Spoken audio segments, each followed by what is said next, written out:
Hello, everyone. Good afternoon. This is Karina Marquez. I am the Hispanic Business Enterprise Development Director at the United States Hispanic Chamber of Commerce.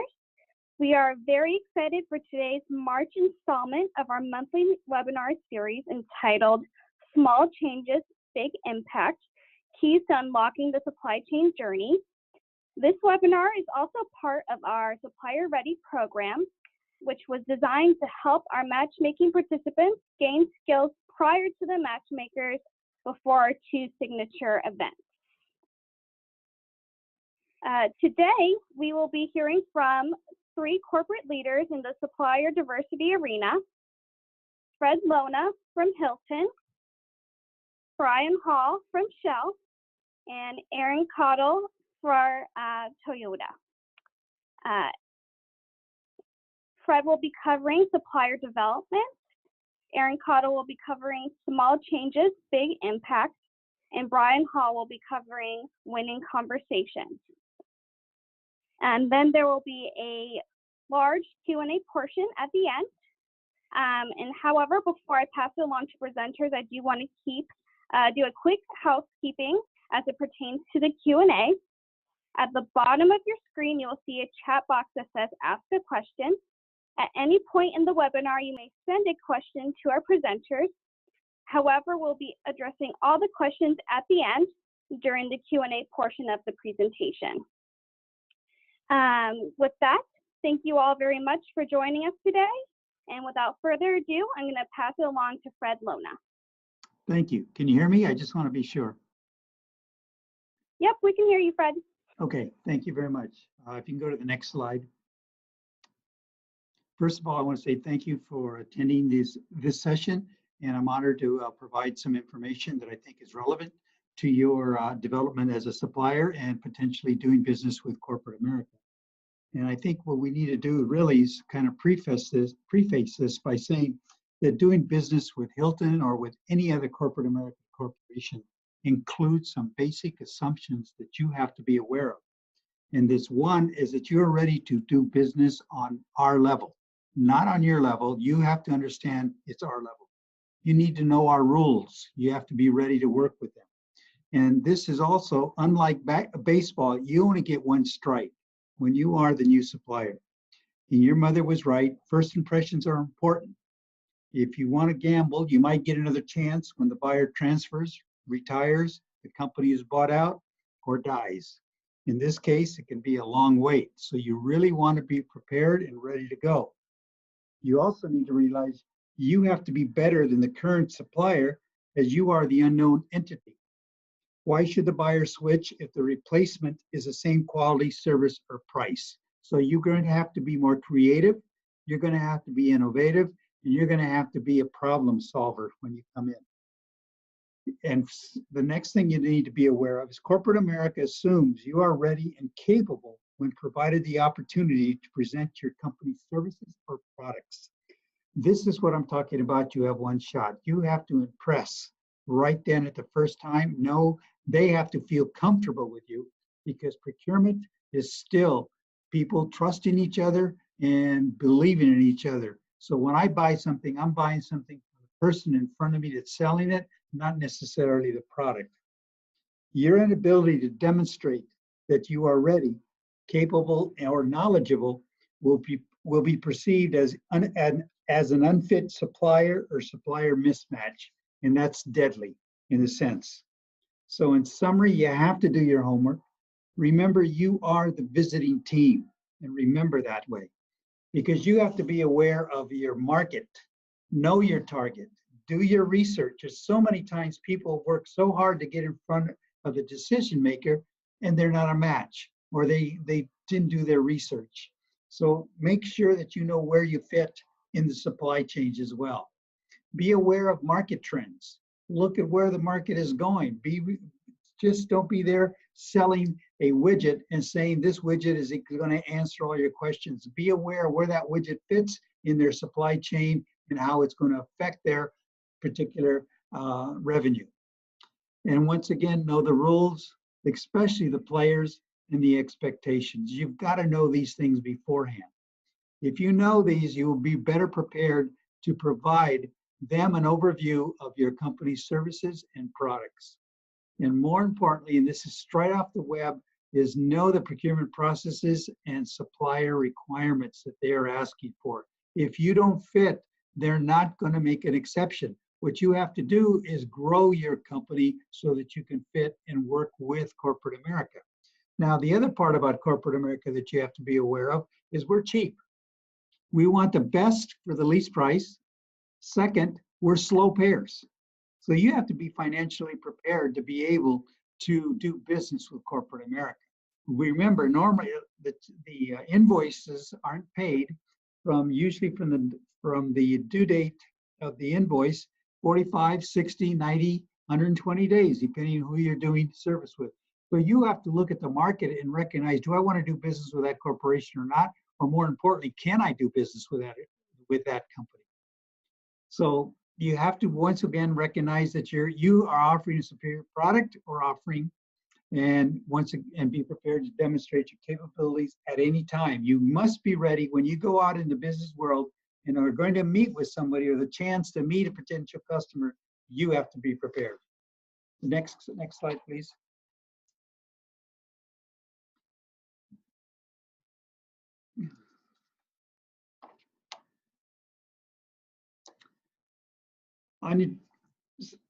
On how to develop yourself, one of the biggest assets that you have are the supplier diversity organizations that will provide you access to corporate America decision makers or to gatekeepers like myself and Brian and the other folks on this presentation.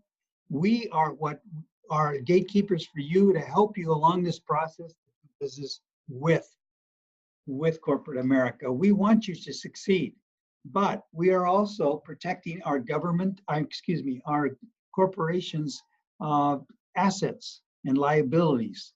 So when you get to be able to join organization like the U.S. Hispanic Chamber of Commerce, the NMSDC, the WeBank, USPAC, Veterans, etc., what that's showing corporate America is that you have a certain understanding of what's expected and required from you, because normally these type of organizations will provide you some certification, they'll provide you guidance, they give you the excellent networking opportunities, especially during the conferences. And like I said, we are your gatekeepers. We're going to provide that shortcut access to corporate procurement decision makers. Now, when you come to us and we say no, we're probably saying no for two major reasons. One, that we don't have a need for that particular product and services. The analogy I like to say is, when I have a warehouse full of bananas and you come in and you are offering me to sell bananas, and even if you give them to me free, I'm not interested. I have a warehouse. What am I going to do with that? The other part is that it is our job to really turn down suppliers that aren't ready to do business with us. So you have to be forthright and ask, why are you shutting me down? Is it because of a contract, or do you think I'm ready or not ready? Sometimes reality bites, but you have to understand where you stand, because you have to understand who your competitors are and are you ready to compete with them, because you don't want to go in there and then find out that you made all the right moves, but you weren't ready. And then you turn out that you lost an opportunity for future business. These organizations also provide beautiful supplier development and training opportunities. They provide scholarships. They provide mentorship programs. They provide training. They provide guidance on where to go and to help you through this process on how to manage and how to grow your company. And that's what these organizations are good at, and that can help you, because you will also have a networking of other companies that are similar in your size, going through the same type of issues, and you can work together or be aware and see what's happening. You have to make sure that you understand the opportunities, and make sure that you understand the market so that you're ready to move. The other most important thing is, I think you should go to supplier diversity and industry conferences. Now, everyone is aware of all the conferences that are sent by the USHCC, NMSD, etc. but you have to branch out. What I have been is I have gone to industry conferences like the ISM, hospitality, auto, gas and oil, healthcare, et cetera. And I have found the more successful, diverse suppliers there. They're meeting a whole different type of people, of decision makers. They're getting access. Well, not only that, they're learning. They're understanding the market trends that are going to be important to this industry because that industry is focusing there. So you really know what you need to do. And you're also demonstrating by being there your knowledge and your savvy. You're separating yourself from your other people, your other competitors that are strictly depending on one particular gatekeeper. There are many gatekeepers in the supply chain. This is another way that you can look at it two ways: as going to an industry conference, as looking at it as an educational, a new gatekeeper to be looking at, and then you also could be able to understand your competition on what they are doing and where they're going. So, and thank you for your time, and that's all I have. Hopefully it's meaningful for you. Wonderful. Thank you so much, Fred. Now we have Erin Cottle from Toyota. Hello. Hi, you can go and click to the next slide. My name is Erin Cadell. Sorry, I guess I should have said that on the previous slide. My slide today touches on 5 key topics for us. The first 2 bullet points are what you need to do in advance of that conversation at the matchmakers. And then my last 3 bullet points, which I will refer to as the 3 Ps, are recommendations for after you've made that contact and how you follow up with the corporate representatives after the event. So first, research your customer.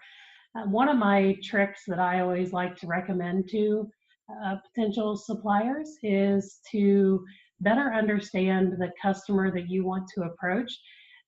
Go to their press release section on their corporate website. It will give you a greater insight into what that company is focusing on and what direction they're going in. So for example, you'll see a lot of posts from Toyota right now focusing on mobility as a solution and not just the automotive industry. So we're transitioning from just building cars to helping be a part of every move you make during your day. So whether it's a ride share, whether it's wheelchairs or segways or whatever, we're looking at being a part of moving you from point A to point B during your day. So anything along those lines, any new technologies, those are things that we would welcome you approaching us with. So through reading those press releases, you're going to see some of those things that are most important to us right now. And then secondly, create your brand. So make sure when you're giving your pitch, one of the things that most people forget to highlight is a way that they saved a customer money, or what makes you stand apart from your competition. How can you reduce lead times or costs? That is something that's going to always get a corporate member's attention, because as Fred alluded to in his previous slides, we're always looking at how we can get the product or service cheaper, faster, and better. So make sure that when you are giving us that information, you bring that to the forefront, because that's always a good way to deeper dive into further conversations. And then after you've made the comment or connection at the event, I like to reference the 3 Ps: being patient, present, and persistent. So patient. I don't want to discourage you from writing that follow-up email as soon as you return to the office while the information is fresh in your head. But what I would discourage you from doing is sending that email, because when we come back to the office, we typically have a lot of emails to get through after having been at a conference. So if you wait a week, you're going to catch that corporate person when they've finally caught up from everything and they're able to actually read it and do something about it right away, and not file it for action a day or 2 down the road. And then being present, one of the things that I like the most when I have met a diverse business owner is that they stop by on a regular basis just to say hi. Sometimes it's building a relationship, and especially when you're looking at doing business with the automotive industry, it's not a quick turnaround on the direct side from being a potential supplier to a supplier. A lot of our vehicles, it's a 3 to 5 year product life. So it's gonna take time before you're gonna get onto one of our vehicles. So just reminding us that you're still there and you're still interested in doing business, and a friendly hello helps along the way.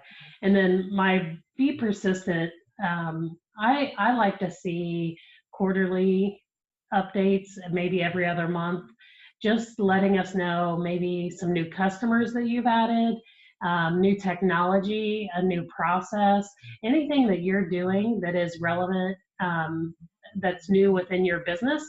You may think it's not relevant to us, but it may be a conversation that we've had recently where it's going to trigger a connection for us, and you're going to help us better match you quicker if you're telling us things that you're doing and the changes that are going on within your organization, because it shows us that you're changing and adapting, and that's what we're all doing on a regular basis, is adapting to what our customers want. So for us to see somebody willing to go through those changes and share those updates and know that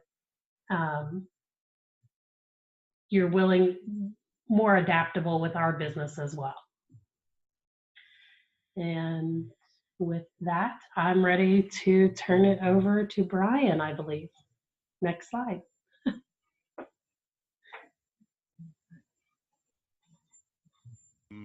I was having audio issues, so someone let me know if they're still continuing.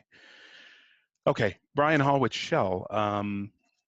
I help manage our Supplier Diversity program, small business program here at Shell, focused on our downstream businesses, projects, real estate, LNG, IT, and many other signs of our business. And I also get the pleasure of chairing our Procurement Corporate Advisory Board on behalf of the United States Hispanic Chamber. So I'm honored to be a part of this, this 3 corporate team here to help give you some thoughts and concepts around supplier diversity and how you approach, in particular, the upcoming legislative summit, but more importantly, the fall conference and everything in between.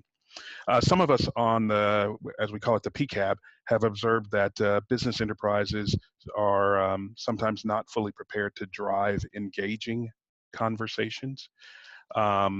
Maybe they're not, you heard it earlier, being prepared for the other conversations that can happen in between that 15 and 20-minute matchmaker, particularly if you're standing in the hallway or sitting at a table before the matchmakers begin. There's also an opportunity where we see and hear that business enterprises spend much of their time waiting, as Aaron mentioned a minute ago, calling, registering, and maybe in some cases, raise your hands if this is you, complaining about no deals or no meetings scheduled as a result of a matchmaker. With all of that, and the 3 corporations represented here today, we still have supply chain challenges that exist. And we are doing what we can to work ahead, to look ahead to solve some of those. So that's part of why we're here today. Some of my key drivers, if you'll go to the next screen, please.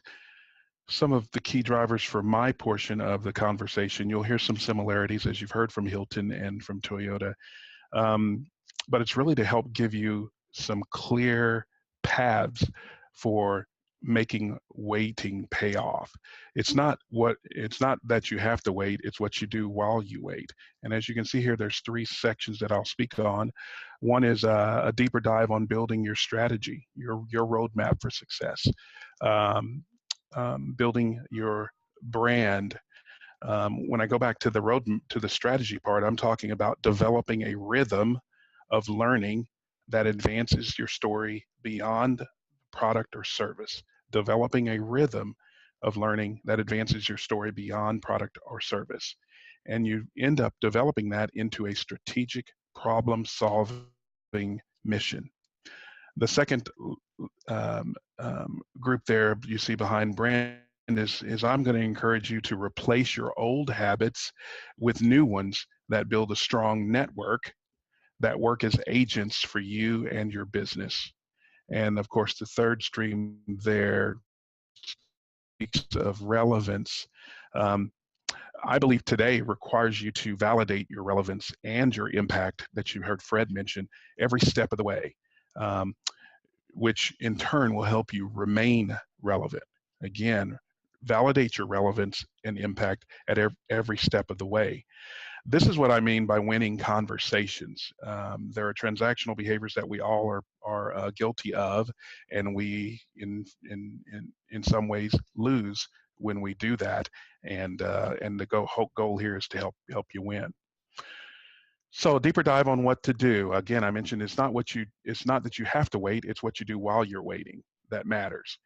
If you drink coffee every morning while you're waiting for your name to be called out for that double caffeinated macchiato upside down with 2 pumps, you know who you are. One piece of advice is to pull out your phone and look for the why in your top 5 customers or your top 5 targeted customers. This is about building your strategy, and there are little moments that you can capture the do's and really build a fluidity in doing that. At your next team meeting, assign several of your team or employees to report out on new trends and disruptors to your top 5 customers or the top 5 targets that you have. Where will you be in 10 years or 5 years as a company? Where will your customers be in 5 or 10 years as a company, or dare I say as an industry? Let's be perfectly clear here. Shell, Toyota, and Hilton are acting on things today that will occur and impact things well past 5 years from now. One of my colleagues says this often, she's in procurement, she goes, will a supplier be the barnacle stuck to the side of our ship? At some point in time, we're gonna have to shuck it off. The next part there is, so this is about building your strategy, and those are the points that you see there on the screen, understanding the why that then helps you build, again, your comprehensive business pursuit strategy. The next, you see brand, but it's really, I want to speak on your ecosystem. Fred mentioned that if you're a Hispanic business enterprise and you only go to the U.S. Hispanic Chamber of Commerce's activities, your ecosystem is limited. Stretch yourself, stretch your team. Maybe someone else goes to the Women's Business Conference that's in your team as an invitee of one of your corporate customers. That can happen if you ask. What do you do before, during, and after your matchmaker? Who is talking about you when you're not in the room? I mentioned that earlier. And many of us in the corporate community have large companies and corporations that do business with us. They're called primes. They may be called contractors, but and they may have global agreements, but many of them need the products and services that you're offering. And so that can be part of your ecosystem. Once per month, I have a mentoring circle here. And again, this is about giving you some examples. We read, as Aaron said earlier, we read an executive's remarks and/or speech once a month. That's their homework. And then they come to the call to discuss what it means to them as an individual, what those remarks mean to them as a business role, and what it means to them as a line of business. It's a way for them to closely connect to some of the thoughts and some of the strategies that are there. And then what it allows them to do is look on LinkedIn or look on other places and start to friend people who are experts in those areas, so that you can begin to build relationships, but more importantly, have access to information that is not available at your 15-minute matchmaker. We call this the ecosystem. So one of the pain points I have is sitting down at a matchmaking table and have someone ask a question that says, what are your pain points? Because what I'm really considering saying is that is talking about my sciatica. And that's not what they want to hear. The matchmaker is an opportunity for you to develop a quick relationship. And most of that happens when you ask questions about the person sitting across from you. Most of our habits are bad until we're forced to change them. And that's what I'm asking you to think about when you sit down for a matchmaker. You're building your ecosystem. So remember, uninspiring questions lead to uninspiring answers. Is the contract available for bid? No. You can't really go too much further with that conversation. So change the conversation. A recommendation while you're at Legislative Summit, some of you that are participating in that, target 5 companies, and simply ask them what will be the biggest challenge or change to their business in the next 5 years. If they answer you, and you only need one of them to answer you, then you have a person to connect to. You have a person to share your opinion right there, or maybe from time to time, and you get to build a relationship. Now imagine if that company that you asked that basic but easy to ask question, imagine if they're not in your top 5 focused customers or target. Then bingo, you've just expanded your network outside the norm. Again, the ecosystem. The key to 2019, when budgets are challenged with traveling to and from, and yours are as well, the question remains, who is talking about you or your business when you are not in the room? If you're targeting my company, Shell, I highly recommend that you have the 6+6 mentality. And as you can see there on the screen, it's more than 12. If you get to know 6 people that not only care about your business, but 6 people who you care about, then you have access to their ecosystem. And again, the key here is building your ecosystem as a new way of driving winning conversations while you wait. I'm giving a plug to Todd Cohen there by his logo. He's a consultant. He's a business enterprise who has leveraged EY and has subsequently leveraged Shell in his ability to teach a 2-hour or 6-hour course on how to build your sales culture as an individual owner or an important leader in your company.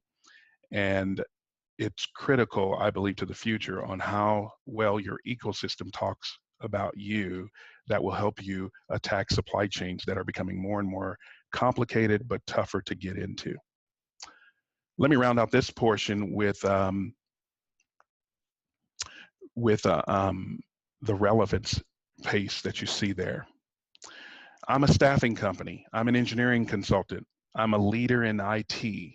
I guarantee I can save you money.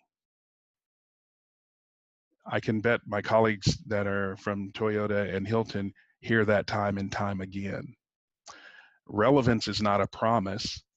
It's a process filled with facts that continue to be proven. We don't doubt that you did save someone money at one point in time, or that you did put people to work, or that you've consulted with some of the best. What we need you to do is put value, action, and result on it. Tell us why it mattered and where you see it mattering to us 2, 3, or 5 years down the road. So some tactics to build your relevance. Most of you have capability statements, and the ones that I tend to see have 20 corporate logos on there that are proudly displayed. And to some extent, I believe the assumption is that you've done outstanding work with each one of those suppliers or those customers. My recommendation is that you limit that. Limit the number of logoed references on your capability statement.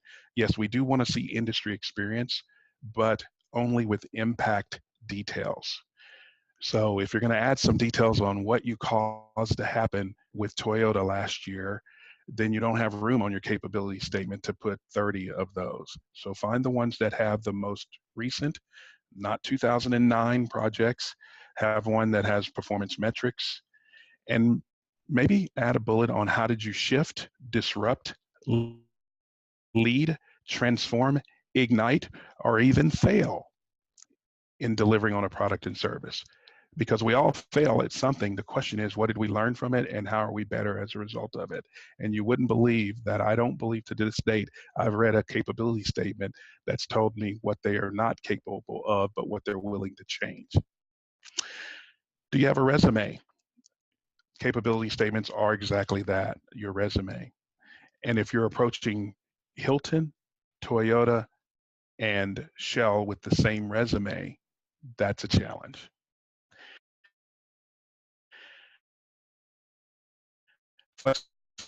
Flexibility in your delivery is key. Results is a requirement. Just last week, I was in Dallas, and there was a service-disabled veteran-owned business that I was speaking to about his capabilities and his desire to grow his business in California with colleagues. Luckily, it had something to do with his line of business. And I said to him right then, I might want to talk to you about this. What typically happens is someone will quickly do it and where they do it and hope that you go and do something with it. He paused for a minute and said, what is your short-term delivery? What is your long-term delivery? And what are some of the things that you think are going to get in the way as you reach between your short-term delivery and your long-term delivery? I didn't even know what to say. I was stunned. But what I found in that one instance was this was a supplier who realized that he had an opportunity to listen more and maybe even ask more questions, and not to sell us on what he can do today, but where is that going to be with relation to the service or the product 2 or 5 years from now.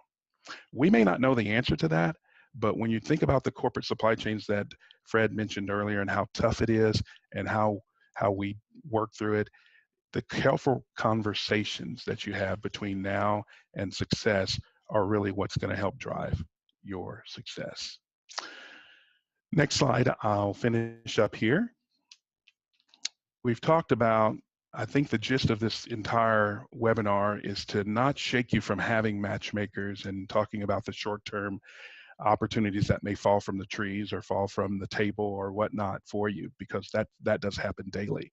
But when you're talking about corporate supply chains, having a long-term strategy, creating relationships across an ecosystem, and connecting to the why, both your why and the corporate supply chain or the corporate industry's why, is really what's going to allow you to go back and see if our mission connects to you personally, to your role, or to your company. Looking at three corporate websites just over the last week or so, there's a lot to find in each one of those. But what I want to show you is how, if you just quickly do that, you'll find comments or quotes like these. And what I would encourage you to do as you think about the U.S. Hispanic Chamber Legislative Summit and future conferences is, can you bring up a conversation that not only gets you more answers or interpretations or input on these kinds of quotes and positions, but then can you connect it through conversation to what you can do, what you're willing to do, and as Fred said, what are you willing to develop yourself and put yourself in the best position to compete for the corporate supply chain. Big impacts mean build a strong strategy, build an ecosystem, and build habits of updating your value. Thanks for your time, and thanks for allowing me to participate in the webinar here today. Thank you, Brian, and thank you, Aaron and Fred. Now I'm going to open it up for question and answer. I'm going to give you a couple seconds to type your question, as I said, in the box on the bottom right.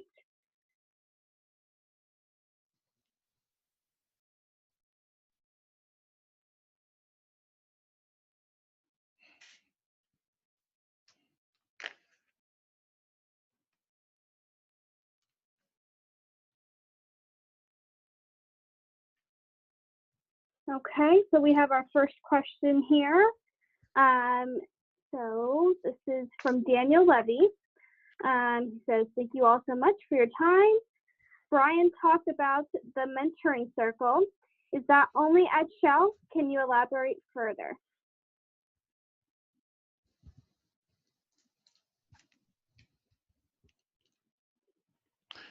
Brian? This is Brian. I will take it.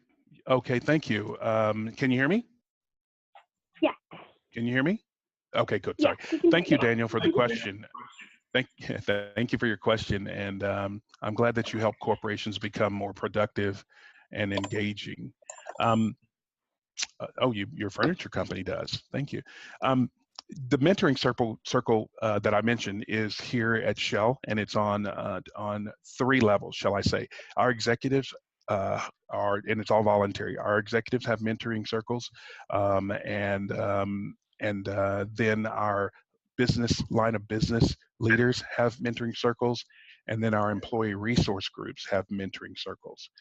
And what I've done is they're as a mentor, if you're fortunate, because it is an honor, is that we create the subject that we want to mentor on, and then we put that out into the universe, and people sign up as a result of that. So you can be a part of one or several. And mine, as I shared with you, is really around how do I help my colleagues get closer connected to our senior executives' remarks and positions, so that we understand how it impacts us individually as a person in the business, and then ultimately as a line of business. And that's what we do. Okay. So I can also answer a little bit in regards to what Toyota does. So we too have some mentoring programs. We have one that's based here out of Michigan, and it's our Driving Impact Business module that we have created jointly with one of our direct suppliers, Adient.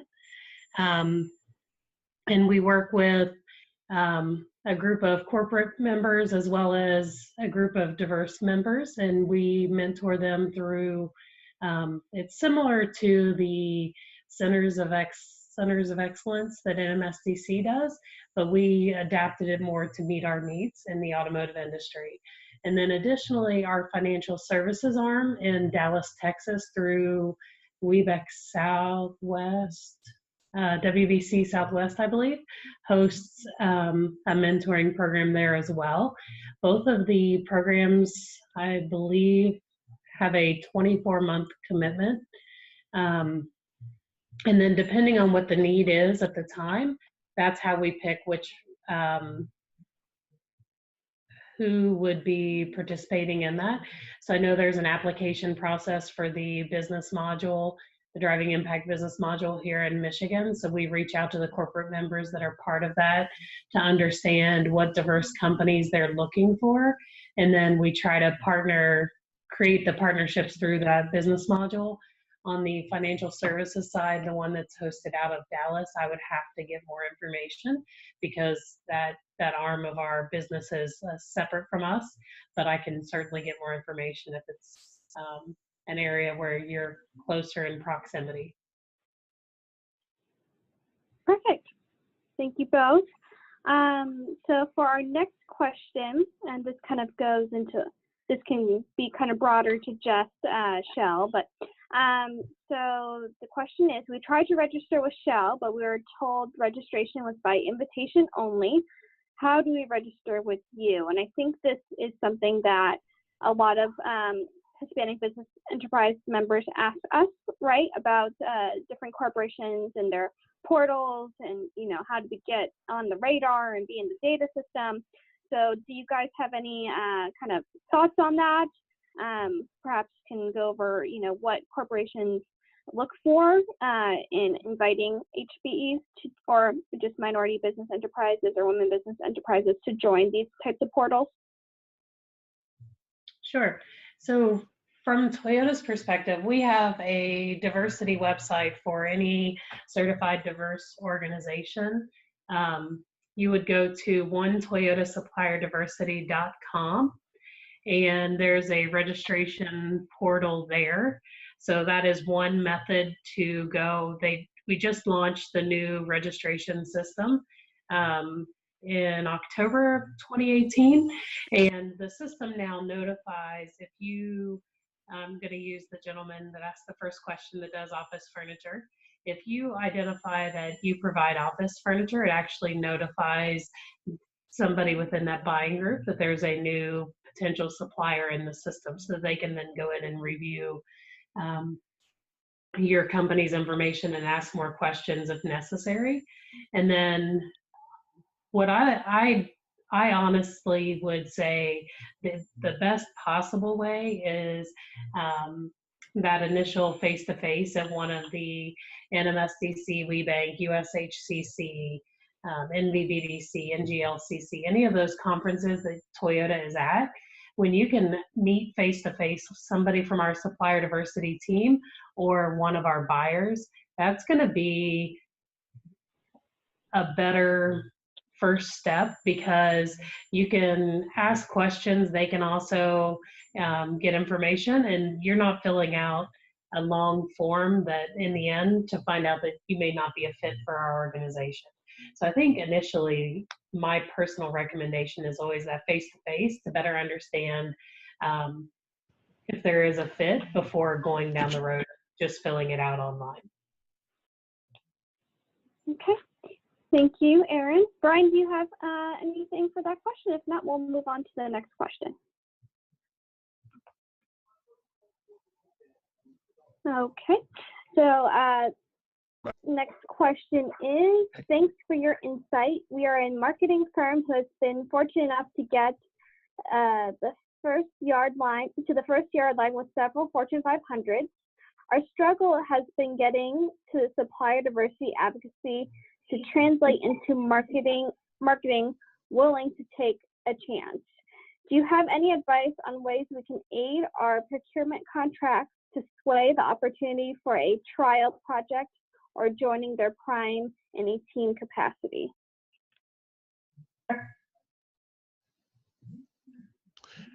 Can you hear me, Karina? Yes, I can hear you, Brian. Okay, real quick back on Ray. I think he looks like he may be still on, but and for the benefit of those that are still on, is that Shell about 4 years ago on the portal. I want to quickly respond to that. We had an open portal like most of our corporate peers that I still know do, and what we recognized over a period of time, to just cut to the chase, is that it was a registration portal that didn't get the visibility that it, I guess, was intended when it started for however many years ago.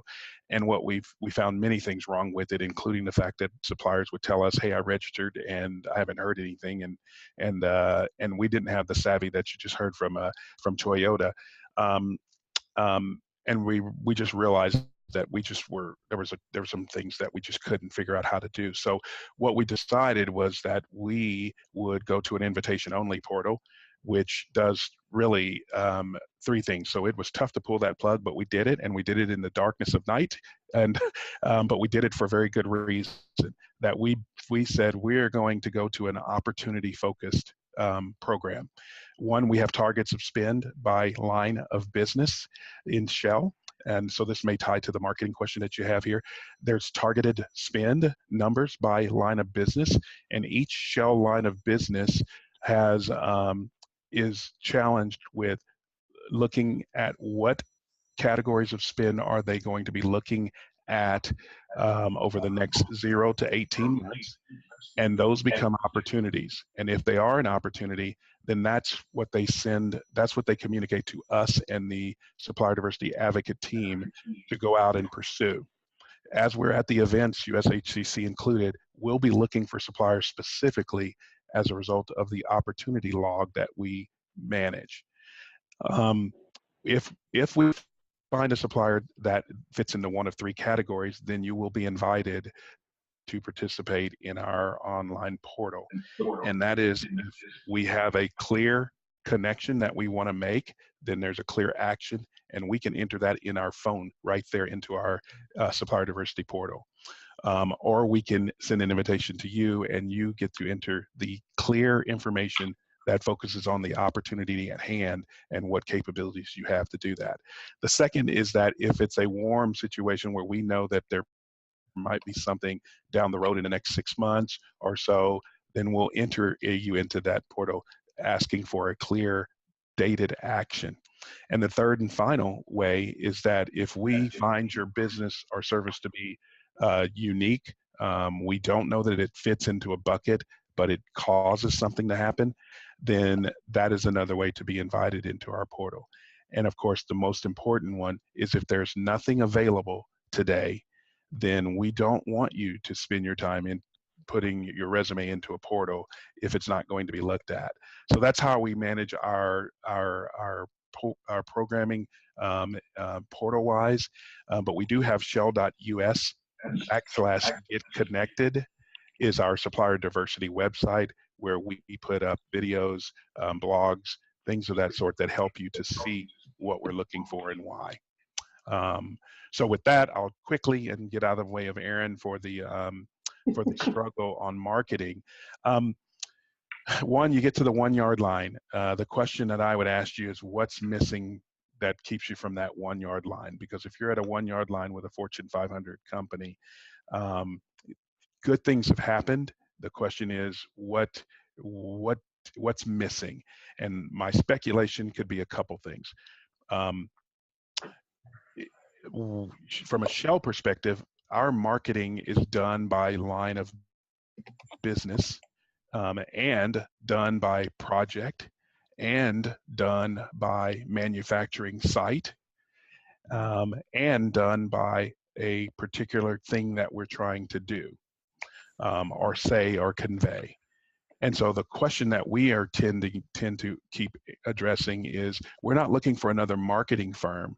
We're looking for someone who has an expertise in, and this is just an example, an expertise of a company that's in California that understands the emissions requirements and has a strategy by which to help a company communicate through that challenge, and can help us deliver that. We have a marketing company, but we may not have one that's well-versed on the regulations, the requirements, and helps us tell a good story about how we're dealing with that. So I'd welcome a conversation offline to just give you some examples where you might need to hone in what your true fit is, and then find out where can you have conversations with various people that aren't in a marketing role, but are in a business role that has a challenge getting a message out, and that's where you can translate your skill set in. And that may be with that business, or it may be with or through one of our current marketing partners as a second or third tier. Hope that helped. That's just one example of the probably hundreds, if you will, that are potentials.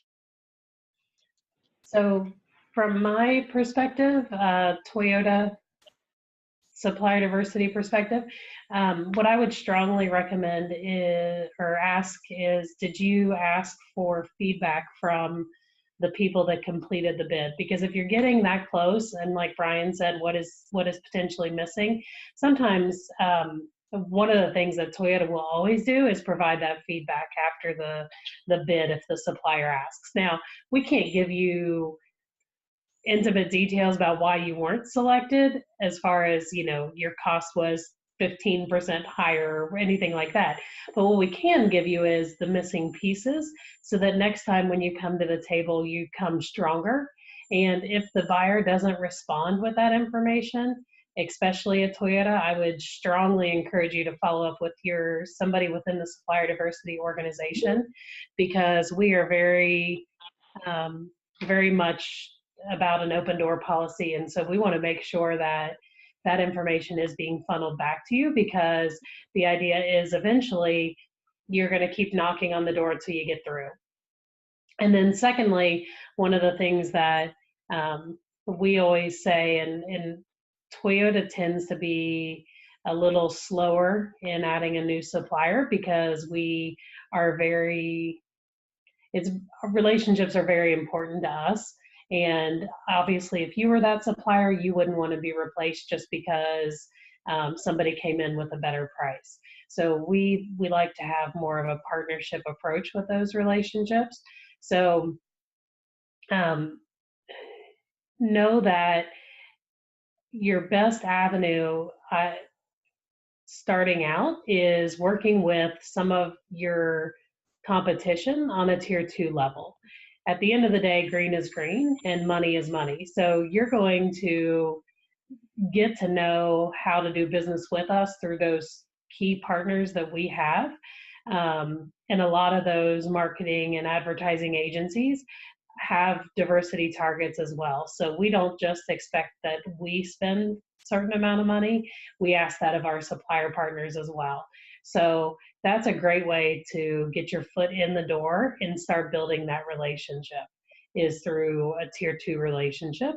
And that's sometimes, once you can show through that bid package that you've already done this business with Toyota, that gives them a little bit more comfort in adding you into the supply chain.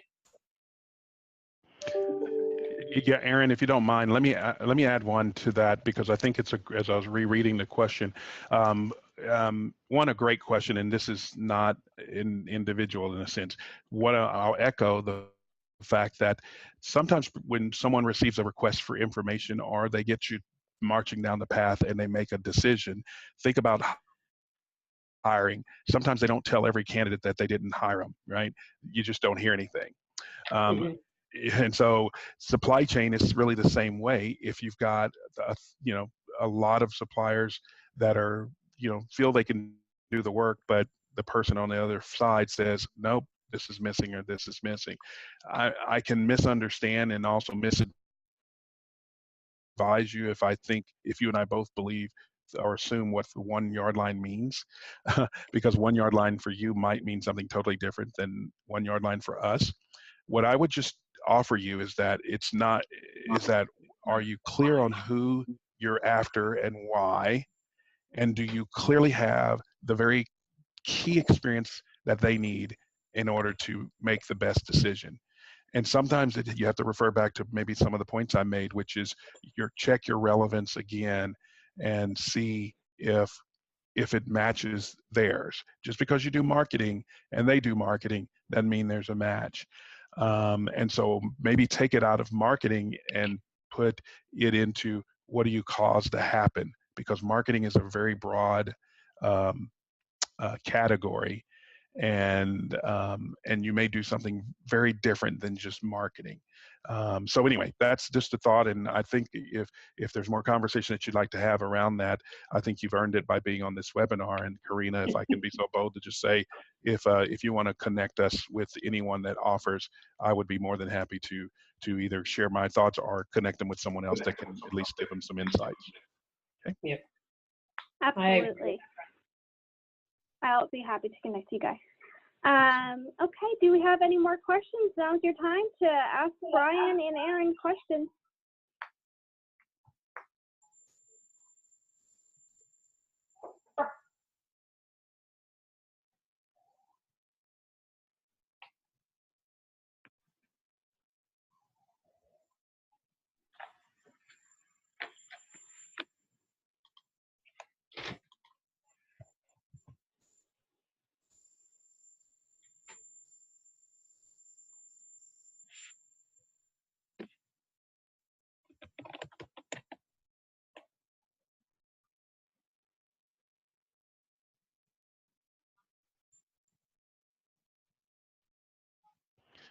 Aaron, I'm sorry, Aaron. Karina, if I may, since I don't hear any questions, one of the things that I would ask you to consider, as I represent Shell Oil Company, and one of the things that we do with the U.S. Hispanic Chamber of Commerce is that, one, we support them.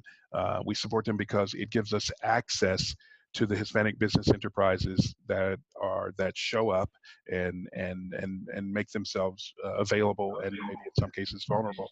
Part of our remit for that is three things. One is that, yes, we are going to be looking for supply and services that fit in helping us do what we do from an energy perspective. And it's not typically, I think, as our other peers said, it's not typically to do what we're doing today. So if you're after business that's helping us do what we do today, we already have suppliers and services to do that. So I'd encourage you to relook at your strategy and see, are you forward thinking? The second of three things is that we want to introduce you to our colleagues so that you can have more meaningful and winning conversations, not contractual conversations, but meaningful and winning conversations. And then the third piece that I think is much more important for the long-term viability of you, because you may never do business with Shell. But if we can create webinars like this, if we can create content at the legislative and the summer or fall conference that helps you and your team become better at what you do and how you talk about it, then that's our third remit that we offer. And I think my peer corporations are in the same boat. So take advantage of those things. We know it's tough to find business, but it's what you do while you're waiting that I think has found success in other people. So I implore and encourage you to take advantage of what Supplier Diversity gives you access to, more so than the contracts themselves, because they will come. Great. I think that was wonderful advice, especially as, you know, Aaron went over earlier, is, you know, sometimes this is a long process, right, for Toyota in particular, right, and many other corporations that, you know, to your point, you have to be forward thinking and learn how you're going to kind of innovate and, you know, work with what is happening in the world and in that industry to remain relevant, to your point. So I think there's been a lot of great takeaways on this call, on this webinar, I mean. And I, you know, really hope that you guys, after kind of participating in this webinar, have taken some strong points that you can implement at the business matchmaking and beyond at any event that you happen to go to, whether it be in your industry or at the NMSDC, WeBank, so forth. So if you have any questions for Aaron or Brian or Fred that we haven't been able to get to since we are out of time, it's 4 o'clock, please feel free to send them to me, or if you'd like to, you know, be connected to Brian or Aaron, you know, to ask a few more questions offline that we perhaps didn't get to today, I also welcome that. Aaron, did you have one more thing that you wanted to add? Nope, I just wanted to reiterate what Brian said. I'm open to any questions, and if you've had any, if you have any follow-up with Toyota specifically, I'd be more than happy to help you move forward through. Great. Thank you both very much for your time, and for Fred as well. And we look forward to seeing you all at the Legislative Summit and the National Convention and everywhere in between. So thank you all, and I hope you all have a wonderful day.